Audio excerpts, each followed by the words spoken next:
Hello, everyone, and welcome down to episode 91 of the Down South Photo Show with me, Brendan Waits, here in Ocean Grove, Victoria, Australia. And the dude on the I did it again, dude, on the other screen or in your other ear if you are listening to the show, it's Cam Blake in Hobart, Tasmania, Australia. Hello, Cameron. Hello, Brendan. How are you on this wonderful spring-like, what are we, Thursday night? It's like spring down here today. Might be spring where you are. It is persistently coming down as we speak Really? here in Ocean Grove. It is pouring rain. What's going on down there? It ruined my plans to get back on the push bike tonight, but never mind. That can wait another couple of days. Well, it's been, we've had a little bit of rain today, but it's actually quite mild outside. Like I walked out, come in the office. I'm looking at the radar now. You are getting smashed. It's red on the radar there. It's rainy sun. Yeah, but I'm good. Everything's going well down here in beautiful old Tasmania. Well, it's just going back to the weather. Yesterday morning, my neck of the woods recorded the coldest winter morning for like 7 years or something. It was here on the coast. It was like 1.4 degrees, which everyone's like Crimea River, whatever. It snows where I live, but on the coast, it's rare to get that low a temperature and a little bit of frost near the water. Yeah. I saw Ballarat had minus 4.9 or something the other day. I saw a brass monkey looking for a welder in Ballarat. Ballarat's good for one thing, and that's cold. It doesn't. Yeah, I think I went through Ballarat the other day on the way to the Flinders with 5-Star Dan, and we stopped for the required bacon and egg McMuffin. Yeah, and it was colder than a witch's tit there. I'm like, this is ridiculous. It is so cold. It is cold as charity in Ballarat. But I didn't realize Ballarat had a bit of altitude to it as well. It does. Like it's actually it's like 700 meters or 600 meters above, isn't it? Yeah, what's it called? The region, it's something, is it the Western Highlands or something like that? I think it's called. Maybe. Yeah. No, I lived in Ballarat for a couple of years, and I want those couple of years back. Thank you. Get a shout out to all the people in Ballarat listening. Oh, they get it. They get it. People who live in Ballarat are very stoic. They get it. I don't know why they live in Ballarat. Why the hell would you? But anyway, it's another story. Yeah. A little bit of housekeeping as usual. Thank you to everyone for subscribing, liking the channel, following us here on the Down South Photo Show. We really do appreciate it. Thanks to everyone who has visited dsps.com.au. We get a lot of visitors to that website now. It's great. Good to see. Don't ask me how many people go there. I haven't looked. I won't be asking you that. But yes, well in excess of 600 subscribers on the YouTubes, which is awesome, and thousands of downloads on the audio podcast. So thank you very much. The August photo comp. The theme is color. We have had 42 entries so far, which is pretty awesome. So if you've got preferably landscape image, but hey, try us out. Image to enter in our color themed competition for August, please go ahead and hit us up on our Facebook page. That's where you can enter that. Now, last week you said, I've got an idea of what someone's going to post. You're sort of looking, you said you're looking for a style of shot and color. Have you seen it yet? No. Oh, okay. Not that I'm preempting anything, but I thought someone might. But anyway, I'll tell you. All will be revealed when we. Yeah. Well, you've got just under 2 weeks left as of today. So by the time this comes out, you've got about a week and a half to get your entries in, and then we'll announce the winner. Probably in 3 episodes' time, I think that'd be roughly. Something like that. Yeah, the episodes are flying by, as is the year. My goodness, we have 2 weeks of winter left. We're done with winter down here. It's crazy, isn't it? 2 weeks. I mean, anyway, it's a great time of year. The reason I love this time of year from a photography point of view is because the days, you can see it getting longer and longer. And, and I measure it by when I close the shop up at 5 o'clock and it's just that little bit brighter. Yes. I can now go and shoot the sunset, and then before we know it, daylight savings is going to kick in for us here in Victoria and Tasmania. Yeah. And then we're away. It's great. I love it. Oh, I was talking to someone the other day. I can't remember who it was about. It might have been Chelsea, maybe, about daylight savings. Hi, Chelsea. The best thing about this time of year is when you're watching the footy, and you just see like that beautiful MCG bathed in sunlight with it's 20 degrees at the MCG today. You're like, that's spring. We're here. That's right. We're kicking, and then it pours down rain like the next day. So yeah, that's right. No, but it's a good time of year. the footy finals are around the corner. Indeed. Backgrounds. Please, Cameron, tell us all about your beautiful background today. I shall go first. This is a beautiful old King Billy pine. Based on the size of it, I'm going to say it's pushing, maybe sort of close to 1,000 years old, this tree.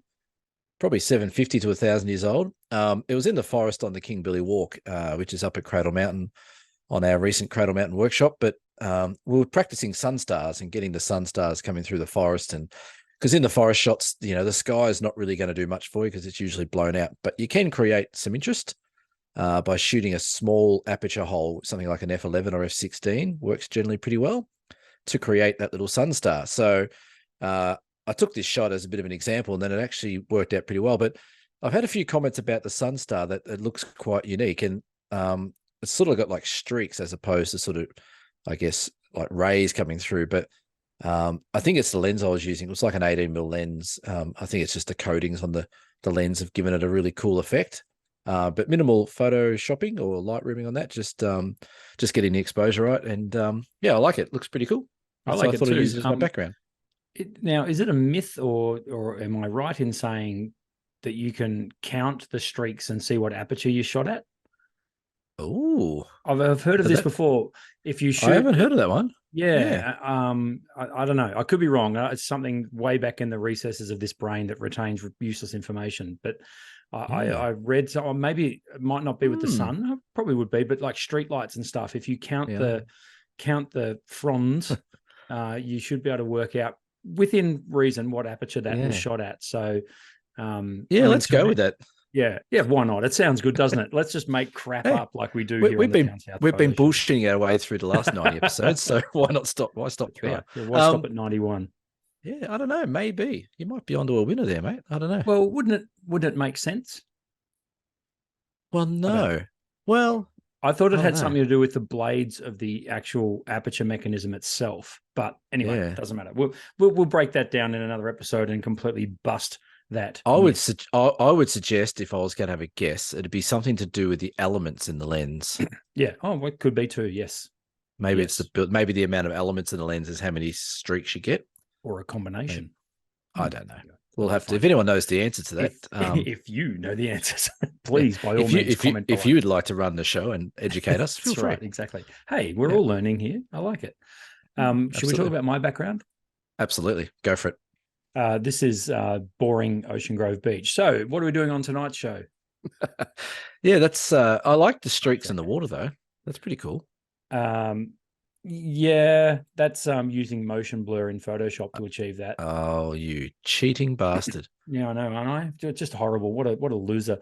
I don't know. This is a shot I dug up. Do you remember a few episodes ago we talked about going back into your hard drive and finding old photos? Yes. One from about 4 years ago, and I panned my camera to the right about 30 degrees and got one of my best-selling Ocean Grove images. The very next frame, but this frame I kind of liked it, but the water was so boring that I decided to muck around with it, and that's what I got. So I like it. At least you owned up to the fact that you cheated. Oh, I do it all. It's so funny because people like, as you know, I have my kangaroo shot, which happy birthday kangaroo shot, turned 25 this week. And people always ask me if that's photoshopped, and I say no. Well, I've got to be just as honest when I do Photoshop stuff, right? So if people ask me, hey, is that real? It's like, well, yes, but it's got a filter on it. I know what that's called. That's called integrity. Thank you. God, never accuse me of carrying integrity, Cameron, please. Well, there's a lot of people that would just put up that shot and go, oh, yeah, that's just how I did it. Yeah. No, and if anyone with any idea, for those of you who can't see it, if you look right close to the horizon, none of those ripples are blurred. No. So it's kind of but that's because the Earth's flat, like it doesn't. That's right, exactly. Yeah, it doesn't. The motion blur doesn't carry that far out along the flat horizon. Yeah. No, what's when you get past the Australia's international waters, the time is different. Well, that's maybe what it is. Yeah. Right. Anyway, that's bizarre. Anyway, what are we talking about on the episode? I know what we're talking about. We're talking about rules. I don't know. You put up a whole heap of stuff here. A hot topic at the moment is rules. So we're going to talk about the rules of photography. Yeah. Okay. All right. And so to sort of demystify rules, I guess, debunk rules, definitely. Okay. And wouldn't you know it, you've got a prime example right over your shoulder right there. Oh, this one, yes. When I was young, which is for anyone playing along at home, well into last century, and I first picked up a camera, one of the rules that used to echo around my head was never take photos directly into the sun or with the sun, facing towards the sun. Always have this. I think for some reason this rings a bell. Have the sun over your left shoulder. Why the hell would it be your left shoulder?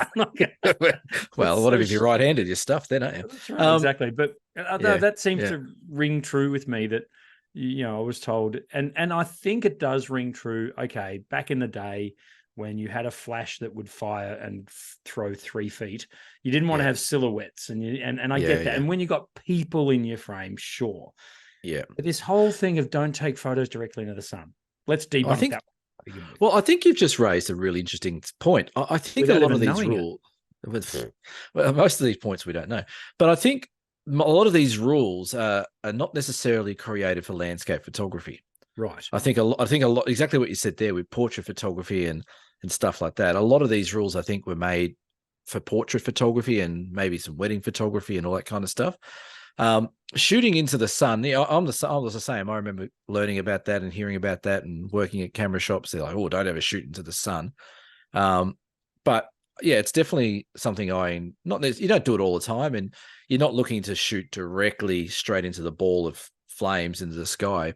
But what you're wanting to do, like I've done in my photo here, you can actually use that sun and create some interesting sort of designs in your shots. The other thing you can also do is, I could have hid this sun behind one of the tree trunks and had the glow sort of coming out around the tree trunks, which is also something that's really cool.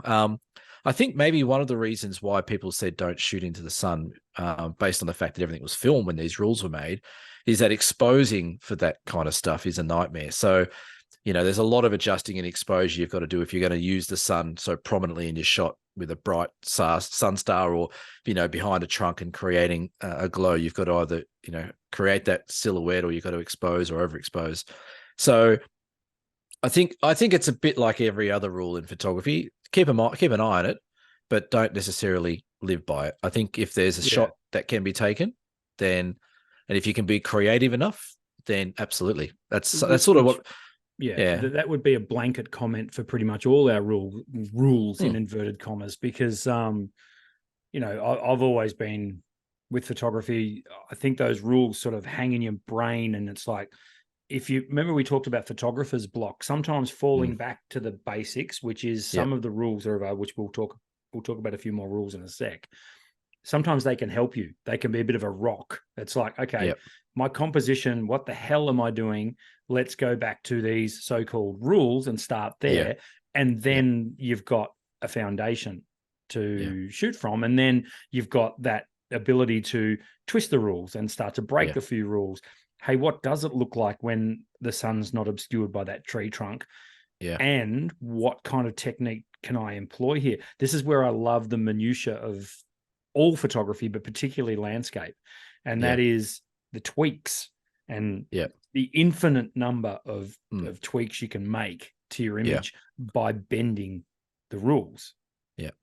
So I reckon as well, a lot of the rules, like if you were teaching someone brand new to photography, you wouldn't go up to them and say, hey, right, we're in a forest, go shoot straight into that sun. That's right. Like you wouldn't, these are the rules that I think a lot of the rules of photography, like we're going to go through, are all sort of, like you said, the starting off rules that you want to get a grasp on what you can and can't do, what works and can't work. And then, you bend those rules a bit, or, you get really close to the edge of those rules. So you wouldn't definitely say to a newbie, hey, make sure every shot you do in landscape, you're shooting into the sun.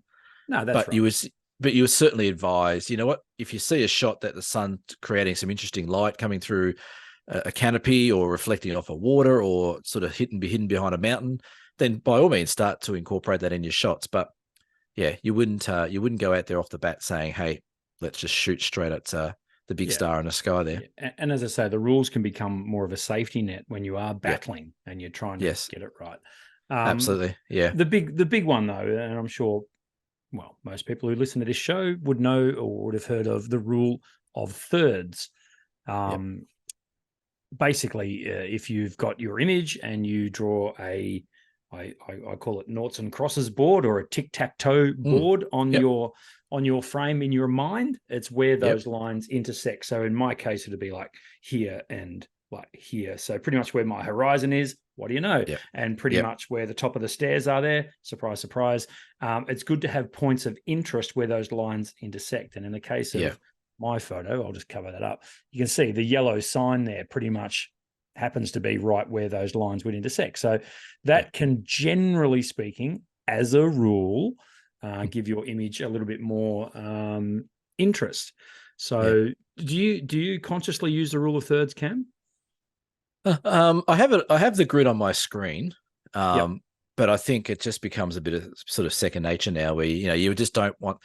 Although I find like the horizon in the middle, like we always have a bit of a piss take at horizons in the middle and going downhill and stuff like that. But sometimes that can work. And so again, it's a rule that I'm aware of, but it's a rule I'm also quite happy to break if the requirement is there. I think one of the biggest things I come across with teaching the rule of thirds is, you've got the horizon on the top or bottom third, you've got interest stuff on the left and right sort of thirds. A lot of people ask, okay, well, do I have to put exactly on that line? Does it have to be right on that line? Like, is there some sort of scientific reason why I have to do it? And the answer is no. But what you want to do is try and keep the interest on those intersecting points. For example, in your shot there over where the yellow sign is, that's on the left or right hand side, whichever one it is. That's sort of on the intersecting bottom sort of third corner, I guess you could say. And then you could say on the opposite corner, you could have the sun setting there in that corner as well. So a lot of people, I think, get the rule of thirds, and I definitely subconsciously use it a lot. But the question I get asked a lot is, how anal do you have to be about getting things on all those sections? And my advice is, keep it in mind. It doesn't have to be precise. I see people sitting at a shot for 10 minutes just trying to get that horizon perfectly on the line on their screen. It's like, dude, don't worry about it. You're missing all this light. Get the shot. You can always crop it to be a bit like that as well. And I think that's where the better rule breakers form. Sorry to cut you off there, sir. But I think that's where the better photographers are rule breakers, insofar as, particularly with the rule of thirds, near enough is good enough. I like a little bit of chaos in the image. I mean, you could argue that where you've placed the sun in your image is off. It's not quite in that spot, but the rays that are heading towards the center of the frame sort of cover up the fact that it's not exactly on where it is, but it's not far off it. So I find, and particularly because we're landscape photographers, right? And 9 times out of 10, it's a purely natural scene. There's chaos there. There's no order there, and you're trying to pluck a bit of order out that pleases a human eye. And that rarely works because it looks forced. It's better to let the subjects fall where they lie. Yeah, I agree. Like, you could dance around this shot of mine for an hour trying to get it perfectly lined up. And you just won't. It just won't happen. By which time the sun's set. The sun's moved, and it did in this shot. The sun moved. Within the first 4 or 5 minutes I was there, it was behind another tree. So I had to keep moving my tripod around to still get that direct sunlight coming through. But I think the rule of thirds is an important one, and especially with compositions. And that's one of the big things that people struggle with a lot is compositions. I think if you can start nailing down your understanding of the rule of thirds and really just see a shot straight away and go, oh yeah, that's got to be a bit more higher or lower or to the left or to the right.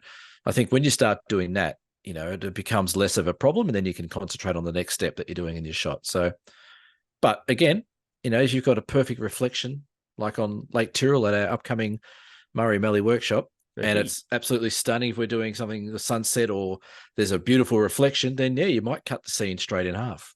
That's right. Because in that case, the reflection is the hero. So that's right. There's no point, having more or less sky, and in fact you might even go the other way and have more foreground, but that's right. And it depends on the hero in your scene, I guess. a lot of the time. Yeah. So thank goodness we're not a portrait photography show, Cam, because then we'd have to start talking about Fibonacci swirls. And the what is it? The circle of influence. There's another one, isn't it? Circle of influence. The circle of influence. I don't know if I know that. I probably have heard that one, but I don't shoot. There's one that looks like a snail, not like a snail. No, that's the Fibonacci, which is a mathematical equation that that apparently portrait photographers use to get everything right with their portrait. But I do not have the patience for that. Yeah, this is the thing I think with photography, and when you come down to framing up images, there's so many wanky rules around it, and I can't even say that one you did. But I think if you practice your shots enough, it really should become second nature as to how you frame things up. Like, it shouldn't be something you're sitting there for an hour trying to figure out exactly how you frame up that shot. Like, it really should just sort of come off the screen at you and look balanced and look natural. Yeah.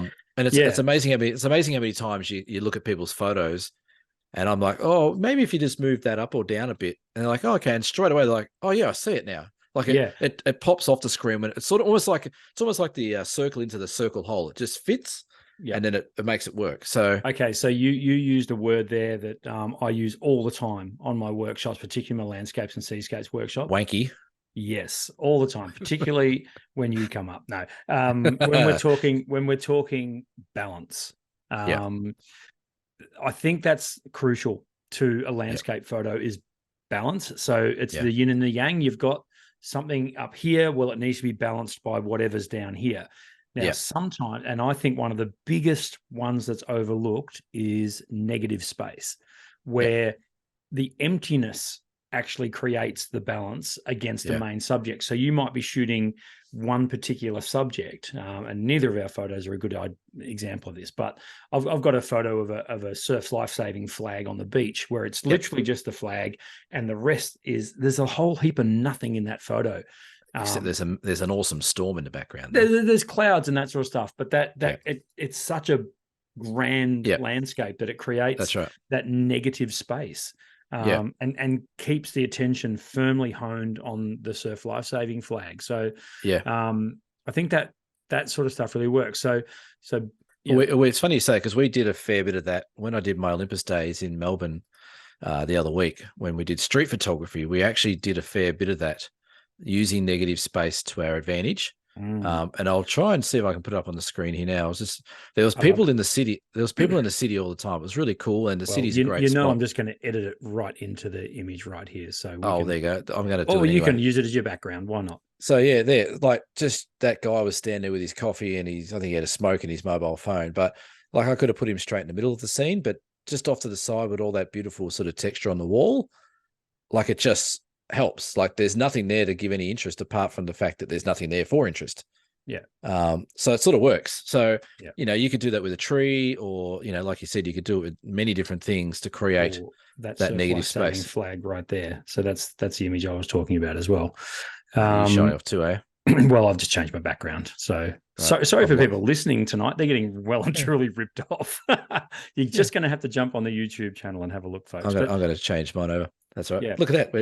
But like, a negative space is a really cool thing. And I find negative space works for me. It's almost like a little light bulb goes on. I'll be looking at a scene. I'll be like, oh, this is just not working. What's not working? And what's not working is the fact that I haven't realized that the negative space is working. Yes. Like, you look at it and you go, I've got to do something with this shot. I've got to fill it up. I've got to do something. Then all of a sudden you go, no, I don't. I can actually just put that one thing in there, and everything else can just work its magic in negative space. So it's a very important one. I completely concur. And what I really enjoy doing when I've got photographer's block, which happens regularly, is, let's say, and I'm sort of clutching for an idea here, but let's say it's a singular tree in a paddock or something like that. We've got some ripping single trees in paddocks on the Bellarine Peninsula, just by the way. I've logged about 3 of them that I'm keen to go and photograph at some point, but never have. And that is that you get that low angle to attract the negative space against the sky. because if you don't get this background separation, it gets messy. So you might have the horizon line intersecting with your subject, like the beach flag is here. Yes. But if that's a big fat old tree, it ain't going to work as well. This is really subtle here, like that little cross where the horizon crosses the pole. That works for that. But if you've got a big tree that's sort of obscuring it, the horizon runs into it, it looks a bit weird. Or if the horizon is like touching the bottom of that flag, it would be crap. Yeah, exactly. And we've talked about this before as well. Was it one of your Cradle Mountain, your Dove Lake shots? And you were telling me how you literally had to just move your tripod like an inch taller. And it just gave you that tiny bit of separation between the foreground and the rock. the rocks in the background, and the reflection. Right. Yeah. So that I think stuff. I think something that a lot of people don't do with their landscape photography is, I think, I don't know, I think it's just an experience thing, but a lot of people just don't look at their image. Like they just set the camera up, they go, oh yeah, there's a mountain there, there's a tree there, snap. But they don't actually look at all the elements in their shot. Yeah. Or very rarely do I see it. The people that have been shooting for a while, the people that have a really good eye, they line everything else up. But a lot of people just go, okay, that's a nice scene, snap. And then they go, Cam, what do you think of this? And it's like, okay, well, you got some really nice elements in here, but they're all over the shop. Like, let's do this, let's change this around. Yeah. So I think my advice to people with, especially framing things up and using negative space and things like that, is just take that extra few minutes just to look at every element of your shot. So, whether or not it's the tree behind me here and the sun over there, or whether or not it's the stairs, like just look at all the elements that caught your eye originally to take the photo, and try and think about, okay, if I make this photo, are they going to see the elements the same way I saw them before they took the shot? Or am I just going to make it a mess and, not make any sense of it? So take your time and suss everything out. And the other one that I like to teach people as well is the outside of your frame. So many people have these things poking in from the side, or things touching down the bottom, or whatever. Just take your time. And I think people are too rushed. They just want to get the shot and go back and fix it later. But if you take your time, do a bit of a checklist of what to look for, it just saves you heaps of time later, and it makes you a better photographer at the moment as well. Yeah, absolutely. Not just at that point, but also going forward. If you start to, it's funny. Don't shoot how I do. Take your time. Yeah, well, let's think. Yeah, running around like a maniac, like you do. Yeah, that's right. That's just different. So, we're talking about rules, and rules you can break, but rules that you might not have heard of before. Yeah. And another one is grouping of objects as well, and that can come about. Like in your scenario behind you, when you're in a forest, there might be a group of king billies, for example, or there might be a group of a particular species of tree that you want to photograph. Moving your angle to get them to be grouped closer together can quite often really assist the composition. We talked just now about negative space, but negative space when it's not on purpose is really obvious. Really obvious. Yeah, that's right. And, where you should have just change your angle again, just sneak across 10 degrees and just bring that gap between your trees closer together, so you don't have the horrible blown out overexposed sky. You've got actual, trees, if we're talking about those, or it could be, I don't know, windmills. It could be anything in the scene that you're trying to, group together. It could be a mountain range where you're getting the layering. That might mean literally driving to a different spot where you can see it, because it might take more than just stepping a few paces. So that can make a big difference to the grouping of your subjects as well. And again, that just comes back to my previous point. Just have a look at the photo you're taking.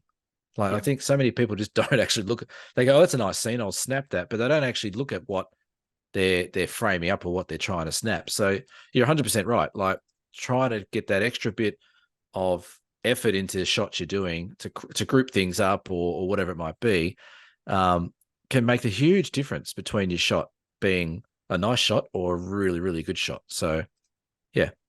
While you were speaking, I looked up the golden ratio, or the golden circle. Right. And you're right. It does relate. It does relate to the Fibonacci swirl. Right. Yeah. And apparently, the divine ratio. Have you heard of this before? The what? The divine ratio in an image is 1.618 to 1. Seriously. Thanks, Google. Who spends that much bloody time thinking shit? So 1.6818 to 1. What does that even mean? The golden ratio is a guide where to place a subject, a tree, person, building, or element in a photo, like the horizon, where it will be most pleasing to the eye. Oh, okay. So like the horizon. So example would be, so if my horizon was right in the middle, that'd be 1 to 1. They're talking about 1.618. So basically 1 2/3 up your my head's hurting. I know. Anyway, that's but the thing is, you go to these photo competitions that are run by the royalty of photography, and they'll sit there and they'll go, "Oh, it's not 1.235684 of us." It's like, get a grip. Like people just,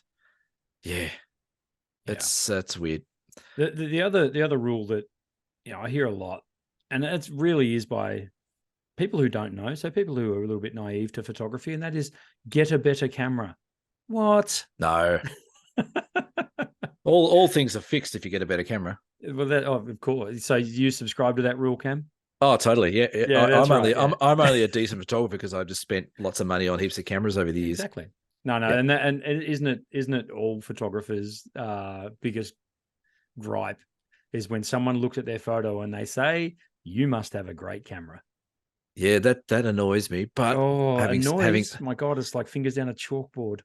Having said that, there's a lot of people who have really nice cameras who think that's just that's why they're going to be good. So I think it works both ways. I think that people will go, "Oh, you must take really nice photos. You must have a really good camera." They can get stuffed, those people. But then there's other people that go, "Well, these photos are great because I've got the latest and greatest of everything." Yeah. And it's like, no, they're not. It's all to do with the driver behind it. So it is the archer, not the arrow. I'd love to do a bit of a test one day. Is just go buy the shittest oldest camera I can possibly find. Oh, I've been wanting to do this for ages. And give someone maybe my Leica here, which is a very expensive camera, and say, right, let's go to the same spot and let's take 6 photos and see which ones come out best. Yeah. They might win, they might not, but it makes no difference what your camera is. So if anyone listening who goes, well, my mate at the camera club said, if I want to get better, I've got to buy the newest Canon, Nikon, Leica, Olympus, whatever it might be, tell your mate from the camera club to get a grip. He's probably he or she is probably not good at photography anyway if they're offering that kind of advice, and just get to use and understand the camera that you have. That's the main thing. So I was rummaging through boxes of old cameras because people like to give me cameras, which is very nice of them. I do have a camera once. Thank you. And it's sitting right here on the desk. I appreciate it. Should we show it just one more time? It's been the star of the show many times, but you haven't sold it yet. That thing is not. Do you know I've got 4 of these now? 4K. You're a Pentax whore. I'm a Pentax K1000. Absolutely. So I was rummaging through old cameras because I had a friend of mine who's wanted to borrow a big zoom compact camera. And then I realized that someone had given me a basically brand new Nikon D70 in box with their amazing 18 to 70 ED lens. Just gave it to me. Didn't want any more. Couldn't be bothered with it. The thing takes CF cards and it's got a battery that I've got to replace because that won't work anymore. That might be the one that I use in my camera comparison when we do that eventually. That would be because the D70 was a bit of a groundbreaker when that came out about 15 years ago. It was the first sort of, relatively affordable digital SLR after the D100 came along. So yeah. Was that the last thing that Nikon did that had some sort of relevancy? Tell you what, it's built like a brick shithouse. It's it is a strong. You can feel it. It's a tough little cookie. Isn't that funny? The new cameras today versus the old cameras. Like, I pick up the old cameras. I'm like, yeah, this is a camera. And you pick up the new ones, like, oh, it's like an iPhone with a lens on the front. Some of them, yeah, that's right. Yeah, it's different. So yeah. So anyway, look, that's a brief sort of overview on. Unless you've got any more rules that you want to talk about, Mr. Blake. Nah, not off the top of my head. Like, I think the rule of thirds, shooting in the sun. Another rule is don't shoot any higher than like f11 or f8. Yeah. I hear that a lot these days. It's like, they're like, what are you shooting on this scene, Cam? Like, I'm shooting at f16, focusing about a third of the way in, trying to get that nice big depth of field. Oh, but I was told you don't shoot above f8. I'm like, well, that's not exactly true, I don't think. No.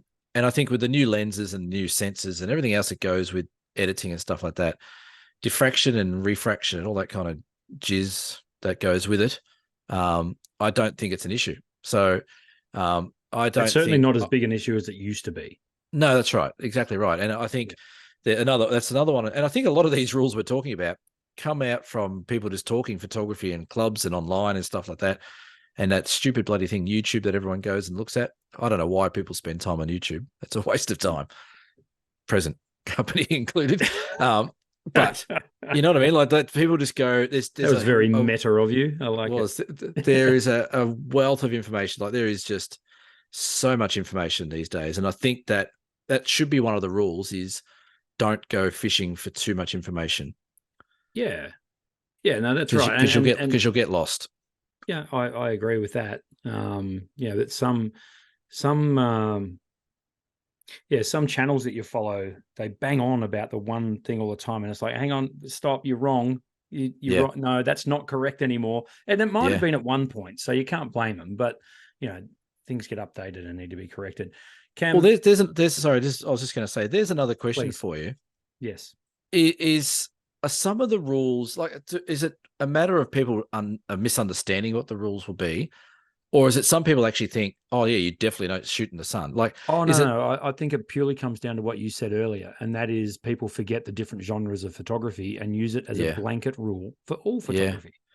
Yeah, because there's a guy who used to do a lot of Olympus reviews out of Malaysia, and I like he was very entertaining and stuff like that. But I used to watch it. I'm like, what is this guy on about? Like, he complained about this, or he complained about that, or he'd say, don't do this or don't do that. And I'll be sitting there going, that's like 110% wrong. Like, what are you trying to teach people? So is it people's interpretation, or are we just at odds of what we do in photography? I don't know. It's a weird one. Oh, anyway, it's all fake news. So Cam, yes, we've got to talk about this. All right. It's a therapy session for you, Cameron. So lay down on this couch. Right here. Now, I'm laying down. I want to talk about your compulsion for gear acquisition syndrome. So you do have gear acquisition syndrome. We know this. I don't know if I do, but anyway, you're particularly with new stuff. I have gear acquisition syndrome for old stuff, and that is I've got plenty of old stuff too. That is backed up by the fact that I literally have a shed through that wall with boxes of cameras in it. But that's another story. Cam, please hold it up. Show us what arrived at your house today. I'm hoping it can. I might have this to turn my background doesn't off. Translate very well for audio, but that's okay. No, No, I don't think it's going to blur out. Let me just turn my background off. You're going to see all the background shit. I can blur it, can't I? There you go. You got a blurred background. All right, can that work? Oh, it's blurring it. Here we go. Look at that. So, would you like to tell our viewing and listening audience what you are holding? No, I wouldn't actually. No. This is the brand new 150-400 Olympus. It's Olympus lens, f4.5, absolute beast, amazing beast of a camera. So it's a 150-400, which in normal terms is a 300 to 800 4.5. It also has a built-in 1.2 converter, I think 1.25 converter. No, 1.2. 1.2. Wow. You can flip it over there. Oh, this lens hood, it looks like it's in witness protection, doesn't it? It does. It probably needs to be. This lens hood will pop around, so it gets really big. But that came through today. Look, I'm actually holding on with this one hand. That's how light it is. Yes. And I want to thank our good friends at DigiDirect for giving me this lens for free. No, they didn't. Amazing. as if they would. No, I want to thank our good friend Mark at DigiDirect. He gave me a pretty good damn deal on this lens, but I'd also like to criticize him at the same time because he told me the wait time was going to be about 6 months, and it rocked up at about 3 weeks. So I had to scramble my little poor bum to come up with enough funds to buy this bloody lens. So I've departed with a Hasselblad 500 cm and 2 lenses kit, and I've got rid of a couple of Leica lenses to grab this lens. So I'm really excited. we're heading down to Bruny Island this weekend, which has lots of cool stuff.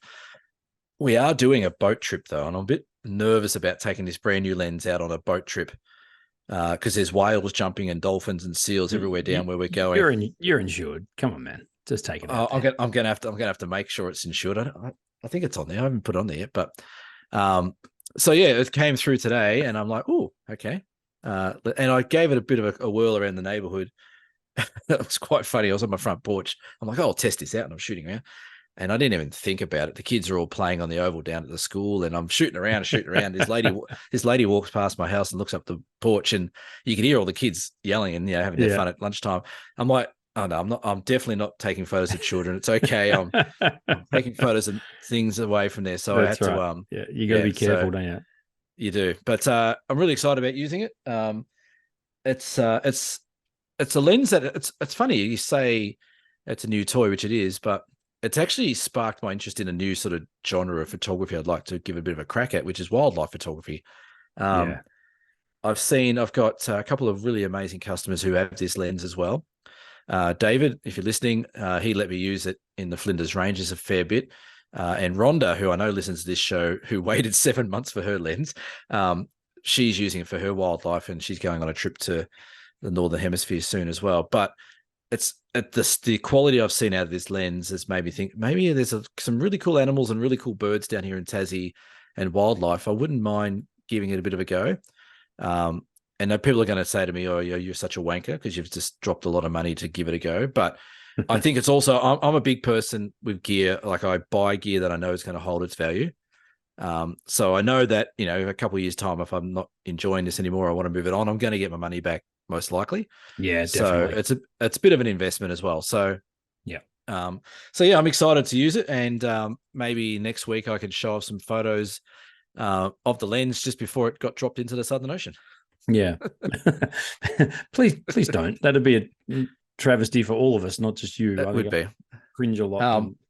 But yeah, it's cool. I'm liking it. I'll put it through its paces, and and if you people are coming on any of the OM days, I've just released some OM days for Springbrook National Park out of Brisbane or Gold Coast next year.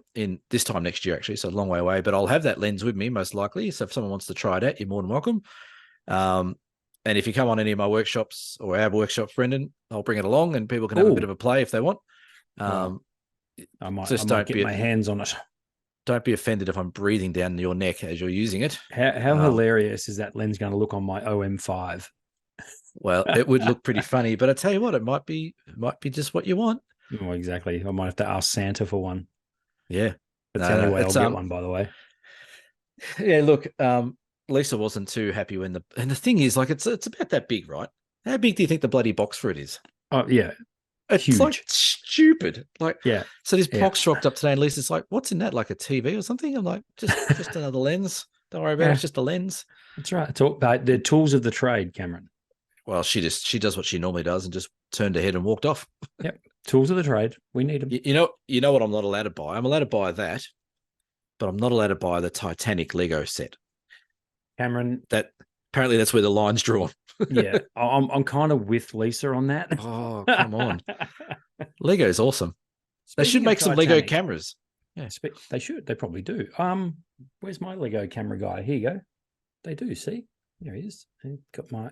There he is. Oh yeah. Yeah. I mean, like make a series of Nikon. That could be you or me, really, couldn't it? His beard's too black for us, I think. Yeah, true. That's it. That's my little Lego mascot. Speaking of Titanic, you said. Yeah, speaking of Titanic, James Cameron in particular, who made Titanic back in the 90s. Yeah. Before we came on air, I was in the lounge with my daughter, and my daughter loves Avatar. And she was watching Avatar: The Way of Water. Yes. That's the new one, isn't it? The newer one, yeah. Yeah. How did they make that film? The imagery in that film, nothing to do with photography, but yes, well, it has, but yeah, mind blowing where we're at with it is pretty good. I mean, could you imagine taking that film back to Star Wars days in the late 70s and showing people that? They would pass out. They would pee in their pants, wouldn't they? Yes. Dear Cam. Yes. We love Deer Cam. Well, have you read the Deer Cam? Deer Cam's having a good run. Yeah, I have. You've read it? Okay. I have, and I'm happy to roll with it. So there's like a precursor to that.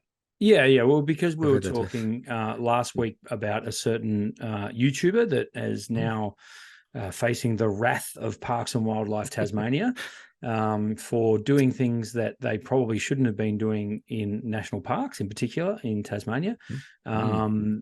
There's been a slew of questions about what you can and can't do. The first thing I would say is check your local area, people. Yes. Like, we've got people living listening to us all over the world. National parks all over the world have different jurisdictions and different rules and regulations. So by all means, take everything we say with a grain of salt, but check your local area. Because one point that YouTuber made was they're all different everywhere around the world. How are we supposed to keep up? That's really no excuse, is it? But anyway, that's another story. We had a few people ask about that, and I would echo your thoughts there, Brendan, is that we are by no means any legal experts in licensing and commercial licensing. Our advice would be to make sure that you actually go and read the fine print, or even just in my experience, when I've got my commercial licenses for where I've been and stuff, it's very easy just to ring them up and say, look, I'm looking to do this, or I've done this. What do I need to do? They're very helpful. They're generally very straightforward. So obviously, like I said, the YouTuber made a few mistakes. One of his biggest mistakes was ignoring the chance to communicate with Tas Parks and fix this issue before it became a bigger issue. But 100%. My advice in that is, read the park policies. If you're not sure, just ring them up. That's their job. And I'll touch on another point once we get through this Deer Cam. Deer Cam, do we have a name for this? Anyway. Yeah, I'll put it on as you're speaking. Thank you. Last year, I produced a local calendar for my town. It was a fundraiser type for local bird life and lakes, etc. There was no profit taken, just donated the proceeds to the local CFA. Nice work. But your episode has made me ponder, should I have sought any license for it? They are all public spaces, nothing under parks guidelines, I would have thought, but I ask all the same. Andrew Connor, not Andrew Cooper, Andrew Connor. And I apologize, Andrew, for calling you Andrew Cooper a few weeks ago. I know. Not good enough. I know. And you know what? The first step of fixing a problem is admitting you've got one, and I have one. So there we are. I'll apologize on his behalf as well, Andrew. Anyway. So it opened up a lot of questions from people about what they can and can't do. And again, with this one, if it's not for a commercial gain, which this one was a fundraiser for, no profit taken, all donated to the local CFA. I think if there's no money being made out of it or no commercial gain out of it, then I think you're okay. But the other thing he puts in there about public spaces, for example, this YouTuber in Tassie, anything that's Crown land is considered Crown land. You need a license to make commercial money off it. So, I would suggest you probably be okay with this one. But again, you just need to check. So wherever you live, for anyone listening, it wouldn't hurt just to give your local parks office a call or get online and just say, hey, look, if I am going to do stuff, am I covered, or do I have to worry about that? And, I personally wouldn't be too stressed about, if you take one photo and your mate next door says, oh, that'll look good on my wall, I'll get Brendan to print it. That kind of stuff I don't think is going to rattle the cage too much. But if you're consistently going in and making calendars, or consistently going in and doing books and selling prints at a market that's done on, park land, and you're openly sharing that or showing it's for sale, that's where you're going to have to step up and sign a few documents and say, this is what I'm doing. So, it's a tricky one, but it's an interesting one that we have to talk about. It is a tricky one. And I think at the heart of it, though, is good stuff. And that is parks services across the country are there to support the area that they are protecting. They are there. These rules were put in place so that it's not a free-for-all. So that it's not, the YouTuber in question who we're talking about said that, he's up in arms about this, that he's been called out, and this is the same person that would complain a lot more if the joint was trashed by every man and his dog going in there as a free-for-all. And yes, it is to stop big production companies going in there and making a mess and trampling plants and disturbing wildlife and all that sort of stuff. At the heart of it, that's what it's for. That's a good thing. Okay, so look, we shouldn't lose that. We shouldn't lose sight of that, because at the end of the day, these places, these organizations are there to look after the very thing that we all want protected. That's right, and that's the thing. You can't have your cake and eat it, and because it annoys me. I know for a fact down here that there's people running workshops. I know there's people that make money off selling prints that have lots of shots and promoting them that have all been taken in national parks down here. And I can guarantee they don't have licenses or had any interaction with parks about doing that. But they're also the same people that will jump up in arms when, they see, like a tourist getting lost and a helicopter needs to come in and save them. They should have to sign something to say they go in the park, or they shouldn't be out there. They shouldn't be this or shouldn't do that. So it's got to be fair and equitable for everyone, regardless if you're a photographer or a hiker or just a normal visitor. There's rules and regulations that apply to all of us. And down here, like, I can only speak of Tassie, there is people blatantly breaking those rules. And as I actually sent a message to that YouTuber we're talking about, and I mentioned that, there's a fair chance that someone in Tasmania, one of these people, who have said, well, that's not fair. He's making money off his YouTube and getting really popular and getting lots of followers by flying a drone in the park. But in the same instance, they're out selling prints of pictures from in the park. So it's a funny one. And, there's books down here that I've seen.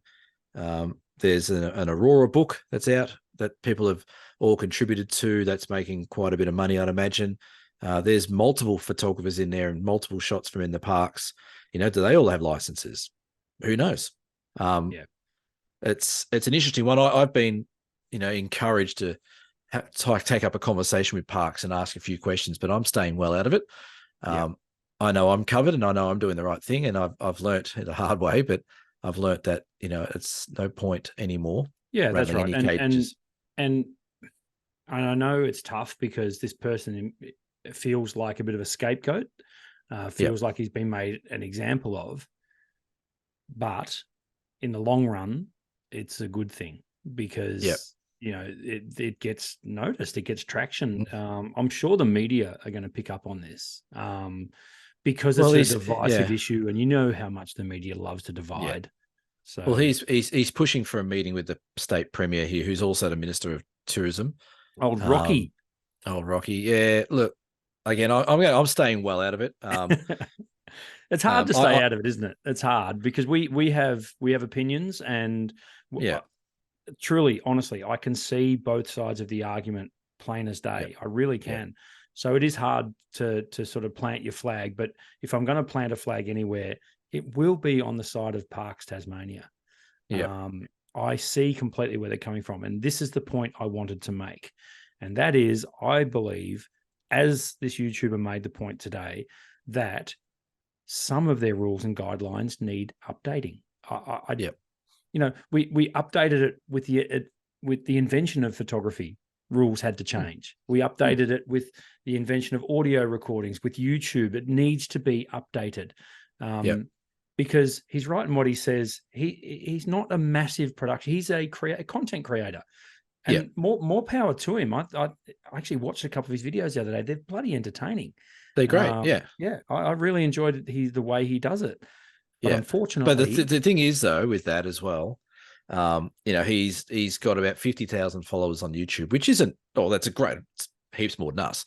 Fantastic. And in the scheme of things, in regards to YouTube people, that's not huge. But his audience is big. And everyone comes down on the back of these, endorsements about Tasmania and go, oh, I'll come and do this, or I'll come and do that. And it becomes an issue then. So, you don't just have one person, me or him or whoever, doing these things and sharing them to the world. You've got multiple people coming down and just breaching rules. So, I'm on the side of parks. And it's not, I've got nothing against the guy that runs the YouTube channel. I'm with you. I think he does a great job, but I've got to put my little sensible hat on here and say, you know what, if I've got to do it, so does everyone else. And that's just fair and equitable. Completely agree. And I'd like to see some kind of resolution reached. And unfortunately, I think that just means old mate eating a massive poo sandwich because he made it for himself. But that's probably what's going to happen in the short term. And then hopefully things will calm down and he can continue to create fantastic content, but do it legally. Yeah. How are we going for time, Mr. Blake? I don't know, because I don't record my audio anymore that had the time on it. But I reckon we're getting pretty close to 50 minutes or so. Okay. So maybe we don't want to bore people to sleep over 60 minutes. I'm going to hold off my horror story till next week. So look forward to that. We'll get some more popcorn. Yes. Beer donations for the week, please, Mr. Blake. If you would like to donate us a beer, head to dsps.com.au. I said that too quick and yet you did. Thank you to Francis W, who bought us a slab. Whoa. Oh, that's amazing. And another guy, Mel H. Must be new to the show. I haven't seen him donate before, but thank you, Mel, for your donation as well. And thanks for your text messages during the week, Mel. Would you believe hey, Mel, how you going? I'm actually getting text messages from him now about the new macro workshops that I've put out there. He is such a fanboy that he even knows when we record. Yeah, and he's just trying to distract me. So as I'm talking, Mel, I'm also answering your messages. But anyway, there you go. Nice. Moving on. What do you got coming up, Brendan? I'm going to ask you. Well, I still haven't got up to the waterfalls. As I say, I know it's tough with weather and illness stopping me. So again, this week I'm optimistic of getting up there so I can have a brand new shiny background for next week. But business as usual, lots of business going on. I've got a entry-level workshop next week, nice. Which I think might have 2 places. So if you're in the local area and want to do the entry-level workshop, which is hands down my most popular workshop, I think 700 or 800 people have done that workshop with me over the journey, which sounds like a lot, but it's only 80 a year. So it's not that many really. So, and Cam, what do you got? Bruny Island. Yeah, we're off to Bruny Island tomorrow with Jamie, our sidekick Jamie. He's coming along to help me as well. Well, we're actually co-hosting and he's not helping. Well, he better be helping. Better do something. Based on his shopping, based on what we've shopped for today, he's bought M&Ms and V drinks. So I don't think he's thinking of doing much. That's a good food pyramid right there. It is, isn't it? So yeah, I've got Bruny Island. And then next week when I get back, I'm off to Flinders Island with a good friend of the show, Tom Putt, and another good friend of the show, Ian Wallace. Ian's a lovely gentleman down here in Hobart, great photographer and publisher. He published our book. Yep. We're having a bit of a bromance trip to Flinders Island. No real reason apart from just debrief for 3 days or so. And going to shoot Flinders. Why not? And shoot Flinders. And then I'm off to the Tarkine after that. So busy couple of weeks. Brilliant. But we might have to record from Flinders Island in a shack with 2 other people in the background. As long as TP doesn't crash it. Yeah. You know he's going to. Rumor has it he drinks like a bit of a pansy, so he'll be in bed by 8 o'clock. Can we make a small announcement? Okay. What is it? That it is now official that both of us will be at BFOP this year. Oh, you are coming. It's official. It is official. I will be there. Some lovely person offered me up some accommodation. So how could I possibly say no? Yeah. Was that TP in his van? It was Mel in Myrtleford, just down the road. Oh, right. Is he not staying with me? That was a joke, Cameron. Okay. It's you I'm talking about. Oh, right. Mel's just sent me another message saying, "Can I call you?" I'm like, "No, recording a podcast." BFOP would be cool. Yes. We have an idea. I've floated the idea, and we'll share it now. But I've floated the idea that on the shenanigans on Saturday night that there's another podcast that people may or may not know. They don't rate very well, but they're out there. Yeah. But they want to have a bit of a debate on stage. So I've come up with the ingenious name that we call it the Mass Debate. Oh, and we get the people in the crowd to ask us some questions. So if you come into BFOP, you may or may not see us all debate something photography-wise on stage. But awesome. I'll be rapt to see you there, and we'll have a lot of fun. I will be loitering, is what I'll be doing. I want to see what this BFOP thing's all about. I've been sucked into its vortex. I can't escape it. It's like a black hole. So we will see what goes on at BFOP. Looking forward to that. Awesome. That's in October. Yeah, October. Glad you know what it is. Yeah, sometime. Yeah, should be good. No, awesome. Sounds good. And last but not least, would you like to plug the Great Ocean Road workshop? Yes, quickly. We have a Great Ocean Road workshop that it's getting a lot of interest. A few little bookings coming here and there. May next year, May 26th to 30th next year, 4 days, 4 nights, 5 days. We're placing ourselves at Apollo Bay, and we're going to explore the wonders that is Brendan's backyard. So if you're keen, jump on to dsps.com.au and you'll find it there. And we'll see you in May, if not beforehand. If not at BFOP and if not at whatever. And as per usual, if you've got any questions for the show or you'd like to just comment about what a terrible job we're doing, by all means, hit us up in the comments below. Go to our Facebook page. You know where to find us. Don't forget to enter the competition for August. Exactly. So I think we have another 2 weeks for you to get your color images in. All right. I think that's been about 60 minutes, mate. Great. How's that? See? Padded it out perfectly. Yeah. This has been... I had to look back at what episode we're up to get. This has been the worst conclusion of any episode of all time. So now I can't stop and restart it now because it's the end. You have been listening to episode 91 of the Down South Photo Show. We will see you for episode 92 next week. Bye for now. We shall see you next week. Okay, bye. Bye.